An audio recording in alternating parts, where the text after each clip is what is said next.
Hello students, हमारा आज का टॉपिक है घट का स्वरूप। जैसे कि हठ योग में आया है कि घट यानी शरीर को जब तक हम शुद्ध नहीं करेंगे तब तक हम हठ योग की समाधि को प्राप्त नहीं कर सकते।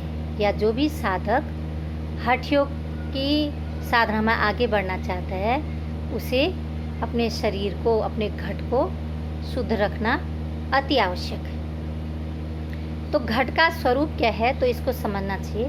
घट का सामान्य अर्थ है घड़ा।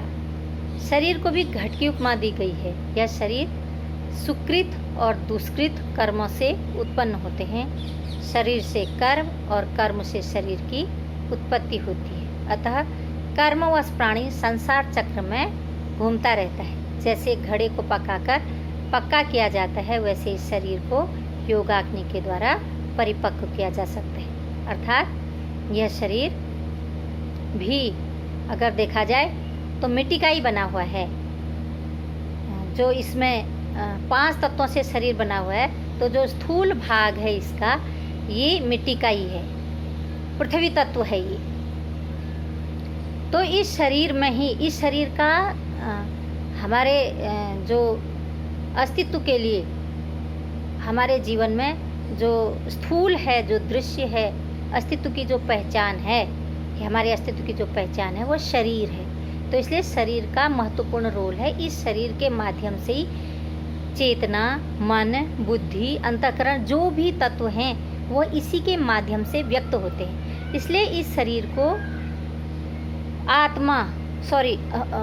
आत्मा का स्थान या इसको मंदिर की उपमा दी गई है, क्योंकि मंदिर वह स्थान है जहाँ देवता रहते हैं और वो स्थान साफ सुथरा होता है, स्वच्छ होता है, तो वह मंदिर कहलाता है। तो इसी तरह से हमारा शरीर भी एक मंदिर की तरह है, तो जिसमें आत्मा है, जिसमें परमात्मा का निवास है। तो योग साधना में ये भी कहा गया है कि इसी शरीर में जितने भी देवता हैं, परमात्मा हैं, नदियां हैं, द्वीप हैं, ग्रह, नक्षत्र, जितना भी इस ब्रह्मांड में है, यत् पिंडे तद ब्रह्मांडे, मतलब जो इस पिंड में है वही ब्रह्मांड में है और जो इस ब्रह्मांड में है वही इस पिंड में है, ये उपमा दी गई है। तो शरीर भले ही दिखने में एक सीमित है, एक छोटा आकार है, लेकिन इस ब्रह्मांड में जो भी चीज़ है वो इसी शरीर के अंतर्गत है, इस शरीर में है, ये योगी लोग कहते हैं। तो इसलिए शरीर को कम दृष्टि से आंकना हमारी भूल है। वैसे भी हम सामान्य अवस्था में देखते हैं कि शरीर स्वस्थ है तो हमारा मन स्वस्थ रहता है, तभी हमारे दैनिक क्रियाकलाप संपन्न होते हैं। अन्यथा हम अपने दैनिक क्रियाकलापों को करने में भी असमर्थ रहते हैं। इसलिए शरीर का हमारे लिए बहुत बड़ा महत्व है। ये तो सामान्य जीवन के लिए, साधना की दृष्टि से तो इसका और भी ज़्यादा उपयोग है। तो कहा गया है कि इस शरीर में शुचि और अशुचि दोनों ही है, मतलब शुद्ध भी है इसमें, अशुद्धि भी। शुद्धि है तो इसमें परमात्मा जैसी चीज़ है, आत्मा जैसी शुद्ध चीज़ है इसमें।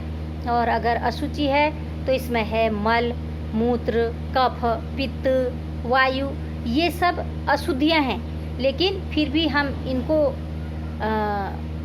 इग्नोर करते हुए जो इसमें परमात्मा तत्व है, परमात्मा का जो इसमें निवास है, हम साधना में उसको ध्यान में रखते हुए जो अशुद्धियाँ हैं उनको हटाने का प्रयास करते हैं। योगी उनको हटाने का, जो अशुद्धियाँ उनको हटाने का प्रयास करता है ताकि उस परमात्मा तक पहुँचा जा सके। तो इसलिए जो शरीर है उसको घट की उपमा दी गई है। तो ये कहा गया है कि जैसे शरीर से जैसे कर्म होते हैं वैसे ही हमारा मतलब जो आगे का जीवन है, आगे का जीवन भी इसी पर निर्भर करता है। तो कैसे कर्म है वैसे शरीर, जैसे शरीर है वैसे कर्म। तो जैसे कर्म करेंगे तो इसी कर्मों के कारण हम प्रिय अप्रिय, राग द्वेष में रहते हैं। तो इसी के आधार पर, इन कर्मों के आधार पर संसार चक्र में भ्रमण करते हैं। तो योगी लोग इन कर्मों को हटा करके इससे मुक्ति प्राप्त करना चाहते हैं। तो इसके लिए वो घट को पहले शुद्ध, जो शरीर है इसी को शुद्ध करना चाहते हैं। मतलब आत्मा तक पहुंचने का जो मेन गेट है, जो मूल दरवाजा है वो क्या है? ये शरीर है। तो इसको मूल को ही अगर शुद्ध कर दिया जाए तो फिर आगे का रास्ता सरल हो जाता है। तो इसलिए इस घट की शुद्धि की बात कही गई है। तो घट शुद्धि का अर्थ है इस शरीर रूपी घट को शुद्ध करना। जब तक शरीर की शुद्धि नहीं होगी तब तक हठियों के लक्ष्य एवं उद्देश्यों की प्राप्ति नहीं हो सकती है। अतः कहा गया है कि जैसे मिट्टी के घड़े को पका के पक्का किया जाता है, उसको परिपक्व किया जाता है, ऐसे ही साधना के द्वारा इस शरीर को भी तपा करके, खपा करके, इसके विकारों को जला करके इसको शुद्ध किया जाता है। जैसे सोने को जला करके, अग्नि में तपा करके उसमें निखार लाया जाता है तो वह सोना शुद्ध बन जाता है और उसमें एक चमक आती है। तो इसी तरह से इस शरीर को भी योगाग्नि के द्वारा जला करके, तपा करके, इसको जला करके, मतलब इसको तप्त करके, इसको दग्ध करके, कहने का मतलब है कि जो इसमें अशुद्धियाँ हैं उन अशुद्धियों को जला करके इसको शुद्ध करना है। यही घट शुद्धि है। तो घट शुद्धि में जो सहायक तत्व हैं वो बताए गए हैं कि घट शुद्धि में जो सहायक तत्व हैं वो षटकर्म से लेकर के समाधि तक है। तो इसमें जो शोधन की बात आई है, तो शोधन का मतलब शुद्धि। तो इसमें शरीर और मन के विकार रहित बनाने के लिए शोधन क्रिया आवश्यक है। तो शोधन क्रियाओं में इसमें बताया गया है कि हठ योग में जैसे पहले भी बताया है, धौती, बस्ती, नेति, नौली, त्राटक और कपालभाति, यह 6 क्रिया है। तो ये बताया गया है कि यह इन शोधन क्रियाओं का क्या महत्व है। शोधन क्रिया तो है, ये हमें पता है कि ये हमारे लक्ष्य पूर्ति में सहायक हैं, लेकिन अगर हम और इनके बारीकी से अगर इन पर सूक्ष्मता से इन पर विचार करें तो शोधन क्रियाओं का क्या महत्व है। तो शोधन क्रियाओं के महत्व को हम 3 भागों में बांट सकते हैं, उपचारात्मक, निरोधक और स्वास्थ्यवर्धक। उपचारात्मक का मतलब है कि कोई अगर बीमारी किसी को है, जैसे वर्तमान समय में, तो इनकी प्रासंगिकता और भी ज़्यादा है। जैसे माना वात, पित्त, कफ की प्रॉब्लम है, आयुर्वेद के हिसाब से इन तीनों के कारण ही रोग उत्पन्न होते हैं। तो जब हम वमन करते हैं, नेति करते हैं, धौती करते हैं, त्राटक या कपालभाति, त्राटक से जो आँखों के रोग है, कपालभाति प्राणों पर नियंत्रण करने की प्रक्रिया, जो अलग अलग शोधन क्रियाएं हैं, इन शोधन क्रियाओं से जो बीमारियां हैं, शरीर में जो जड़ता है, जो विकार है, उनको दूर करने में सहायता मिलती है। दूसरा है निरोधक। निरोधक माने रोकने वाला, कि जो बीमारी, एक तो यह है कि बीमारी है उसका उपचार करना, दूसरा है कि बीमारी माना आने वाली बीमारी है, उसको हम रोक सकते हैं। क्योंकि अगर हम शरीर को सुदृढ़ बनाएं, शरीर को स्वस्थ बनाएं, तो आने वाली बीमारी जो भविष्य में, निकट भविष्य में या भविष्य में जो बीमारी आने की संभावना है, उसको हम आने से रोक सकते हैं। और स्वास्थ्यवर्धक मतलब स्वास्थ्य को इम्प्रूव करने में, जो वर्तमान में हमारा स्वास्थ्य है, इसको हम और ज़्यादा इम्प्रूव कर सकते हैं। तो 3 तरह से इसका महत्व है। स्वास्थ्य के लिए उपचार के रूप में, निरोधक के रूप में, और निरोधक के साथ स्वास्थ्यवर्धक के रूप में। तो घेरन संहिता में इसका क्या महत्व बताया गया, क्योंकि घेरन संहिता और हठ प्रदीपिका दोनों में ही शोधन क्रियाओं के बात कही गई है। तो शोधन क्रिया, जो भी क्रिया हम करते हैं, चाहे वो नेति है, चाहे धौती है, चाहे त्राटक है, या त्राटक के अलावा कपालभाति, जो भी शोधन क्रिया है, वो उससे जहाँ, जैसे नेति का संबंध नाक से है, तो नाक से रिलेटेड प्रॉब्लम को वह दूर करती है। और कपालभाति का संबंध प्राण से है, श्वास से है, और पेट की मसल्स से है, पाचन तंत्र से है, तो वो उससे संबंधित रोगों को दूर करती है। तो घेरन संहिता के अनुसार जब शरीर की स्वस्थता एवं निर्मलता, जब हम करते हैं शोधन क्रियाओं का, जब हम अभ्यास करते हैं, तो शरीर स्वस्थ बनता है और निर्मल बनता है। जठराग्नि प्रदीप्त होती है, दंत रोगों से मुक्ति मिलती है। जिह्वा शोधन, जैसे दंत धौती करते हैं तो दंत धौती से हम दांत के रोगों को दूर कर सकते हैं। जिह्वा शोधन से जीभ से संबंधित, मुंह से संबंधित रोगों को दूर किया जा सकता है। कफ, पित्त और वात को दूर करने में सहायक है ये। और आरोग्य, बल और पुष्टि में सहायक, अपान की शुद्धि, कोष्ठबद्धता से मुक्ति, क्रूर वायु निवारक, आम बात नाशक और आँखों के दोषों को दूर करने में, सर्दी खांसी से मुक्ति, शरीर की सुंदरता में वृद्धि आदि में ये महत्वपूर्ण है। तो कहने का मतलब है कि जो शोधन क्रियाएं हैं, 6 शोधन क्रियाएं 6 प्रकार के, मतलब 6 अंगों से, 6 सिस्टम से हमारे ये जुड़ी हुई हैं। तो इनसे इनकी जो कमियां हैं, इनके जो विकार हैं, इनको दूर करने में ये सहायक बनती है। हठ प्रदीपिका के अनुसार धौती से खांसी, श्वास की प्रॉब्लम दूर होती है। प्लीहा और संबंधी रोग, कुष्ठ रोग, कफ दोष का निवारण होता है। वस्ति कर्म के प्रभाव से गुल्म रोग, प्लीहा, जलोदर, त्रिदोष से उत्पन्न सभी रोग नष्ट हो जाते हैं। जल वस्ति का अभ्यास करने से धातु पुष्ट होते हैं। इंद्रियों और कर्मेंद्रियों, ज्ञानेंद्रियों और कर्मेंद्रियों में स्फूर्ति और शक्ति आती है। जठर नाल प्रदीप्त होता है। वात, पित्त, कफ से उत्पन्न समस्त दोष दूर होते हैं। मंदाग्नि दूर होती है और पाचन विकार दूर होते हैं। नेति से नासिका संबंधी रोग दूर होते हैं और त्राटक से नेत्र संबंधी रोगों से मुक्ति मिलती है। नौली क्रिया से मंदाग्नि नष्ट होती है और पाचन शक्ति बढ़ती है। और कपालभाति से कफ के विकारों का निवारण होता है। तो दोनों में लगभग सेम ही है कि दोनों ग्रंथों में इसके महत्व को बताया गया है कि भाई ये सिर्फ आध्यात्मिक विकास के लिए ही सहायक नहीं, वो तो है ही, लेकिन इसके अलावा जो शरीर में जो जड़ता है, जो दोष है, जो रोग हैं, उनको दूर करने में इसका महत्वपूर्ण स्थान है। तो रोगों के उपचार में शोधन क्रियाओं का महत्व। तो रोग कौन कौन से हैं? रोग कई प्रकार के हैं। शारीरिक रोग, मानसिक रोग और संवेग से जुड़े रोग, कई रोग हैं। तो मुख्य रूप से शरीर, मन, भावों से जुड़े रोग हैं। तो अगर हम शरीर पर नियंत्रण करते हैं तो कहा जाता है कि स्वस्थ शरीर में ही स्वस्थ मन रहता है। तो जब तक शरीर स्वस्थ नहीं होगा तब तक मन स्वस्थ नहीं होगा। तो वर्तमान समय में हम देखते हैं कि जोड़ों की प्रॉब्लम है और मोटापा है, एसिडिटी की प्रॉब्लम है और डिप्रेशन की प्रॉब्लम है और पाचन में गड़बड़ी है, क्योंकि खान पान हमारा अस्त व्यस्त होने से पाचन संबंधी विकार है।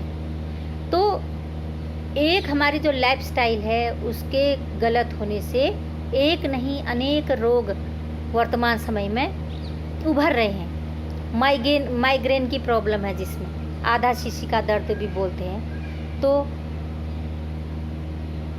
ये भी कहते हैं कि पाचन संबंधी रोग से ही माइग्रेन होता है। तो माइग्रेन जो आधा शीशी का दर्द है उस पर भी हम इसके द्वारा नियंत्रण पा सकते हैं। वो कैसे होगा कि शरीर में जब 3 तत्व अस्त व्यस्त होते हैं, अव्यवस्थित होते हैं, जब धातुएं अस्त व्यस्त होंगी, अव्यवस्थित होंगी, विकार होगा उसमें, तो शरीर सही तरह से काम नहीं करेगा। क्योंकि जो आयुर्वेद है, आयुर्वेद अपने हिसाब से रोगों की चर्चा करता है और उपचार की चर्चा करता है। और जो पंच तत्व की बात है, जो प्राकृतिक चिकित्सा है, वो पंच तत्वों की बात करती है कि 5 तत्वों में अगर असंतुलन है तो तब रोग होते हैं। तो रामचरितमानस में कहा गया है, क्षिति जल पाव का गगन समीरा, पंच तत्व यह अधम शरीरा। 5 तत्वों से ये शरीर बना है। तो जब तक यह शरीर में 5 तत्वों का संतुलन नहीं होगा तब तक यह स्वस्थ नहीं होगा। तो इन 5 तत्वों की चिकित्सा प्राकृतिक चिकित्सा के अंतर्गत आती है। तो जब हम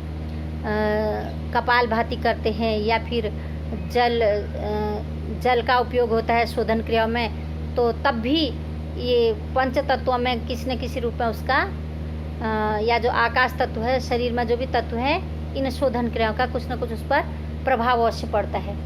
शरीर वही है, रोग वही हैं, लेकिन अलग अलग विद्याओं में, अलग अलग विद्या शाखाओं में इनके कारण अलग अलग बताए गए हैं और उपचार की पद्धतियाँ अलग अलग हैं। तो इसलिए अगर वर्तमान समय में शोधन क्रियाएं जो हैं, शुद्धि क्रियाएं, इनसे नासिका संबंधी रोग हैं, माइग्रेन की प्रॉब्लम है, पाचन संबंधी रोग हैं, और इनसे संबंधित जो वात पित्त कफ से रिलेटेड प्रॉब्लम है, एसिडिटी की प्रॉब्लम है, जैसे वमन करते हैं, या कोष्ठबद्धता, कॉन्स्टिपेशन की प्रॉब्लम है, तो बहुत सारे रोगों में इन शोधन क्रियाओं का महत्व है। शोधन क्रियाएं शरीर को शुद्ध करने में अपनी महत्वपूर्ण भूमिका अदा करती हैं। तो जब शरीर ही शुद्ध है तो उसमें जितने सिस्टम काम करने वाले हैं वो अगर स्वस्थ हैं तो व्यक्ति का मन अपने आप ही प्रसन्न रहता है, अपने आप ही स्वस्थ रहता है। तो इसलिए अगर वैज्ञानिक दृष्टि से भी अगर हम इस पर विचार करें तो विज्ञान भी मानता है कि जो शोधन क्रियाएं हैं या जो शुद्धि क्रियाएं हैं, इनका हमारे स्वास्थ्य पर सकारात्मक प्रभाव पड़ता है। यह हम प्रत्यक्ष भी इसका अनुभव कर सकते हैं कि जैसे सर्दी जुकाम हो, नाक बंद हो तो नेति का उपयोग करते हैं, जल नेति का उपयोग करते हैं तो नाक की सफाई होती है। कफ की प्रॉब्लम है तो तब वमन की क्रिया करें माना, या एसिडिटी की प्रॉब्लम है, वमन की क्रिया करें। तो जो सरल भी चीज़ें हैं जिनको हम कर सकते हैं अपने स्तर पर, तो वो हमारे स्वास्थ्य में सहायक है। कठिन जो क्रियाएं हैं उनके लिए तो किसी योग्य प्रशिक्षक की आवश्यकता होती है। तो ये किसी न किसी रूप में ये शुद्धि क्रियाएं हमारे स्वास्थ्य से जुड़ी हैं। जब व्यक्ति का शरीर पर नियंत्रण होगा, जब व्यक्ति का मन पर नियंत्रण होगा, तब व्यक्ति किसी भी कार्य को, चाहे वो भौतिक जगत का कार्य हो, चाहे वो आध्यात्मिक जगत का कार्य हो, तो दोनों दिशाओं में तभी संतुलन बिठा सकता है जब उसका शरीर, मन और अपने भावों पर नियंत्रण हो। तो जो मेन जो मूल है, जो शरीर है, अगर हम शरीर को ही शुद्ध रखें तो शरीर को शुद्ध रखने से ही मन पर अपने आप नियंत्रण होने लगता है, और मन पर नियंत्रण होगा तो हमारी भावधारा भी उससे प्रभावित होती है, और जब भावधारा प्रभावित होगी तो हमारा जो आध्यात्मिक विकास है वो हमारे लिए सरल हो जाएगा। क्योंकि व्यक्ति जब शरीर मन से स्वस्थ नहीं होता है तो उससे भी उसके भीतर में बहुत सारी प्रॉब्लम्स क्रिएट होने लगती हैं, जैसे चिड़चिड़ापन होना, गुस्सा आना और डिप्रेस होना, या उदास रहना, या उसके पाचन मतलब हर चीज़ से उसको एक तरह से निराशा होना। ये अलग अलग प्रवृत्तियां हैं कि व्यक्ति के जीवन में जब निराशा छा जाती है तो उसके लिए फिर किसी चीज़ का मूल्य नहीं रह जाता है। तो शरीर से मन प्रभावित होता है, तो लंबे समय तक अगर व्यक्ति शारीरिक रूप से अस्वस्थ रहता है तो मन उससे प्रभावित होने लगता है, नकारात्मक दिशा में मन प्रभावित होने लगता है। तो इसलिए अगर हम शरीर पर इन शुद्धि क्रियाओं के द्वारा नियंत्रण रखें, इसको हम अपने वश में कर लें, तो हम मन और भावों को भी वश में कर सकते हैं। तो इसलिए जो हठ योग में जो शोधन क्रियाएं हैं, इनका हमारे दैनिक जीवन में बहुत महत्वपूर्ण रोल है। अगर हम इनका जो सरल प्रक्रियाएं हैं उनको भी अपने जीवन का हिस्सा बनाएं तो हम कई बीमारियों से बच सकते हैं, और आने वाली बीमारियों को हम पहले से ही दूर कर सकते हैं। धन्यवाद।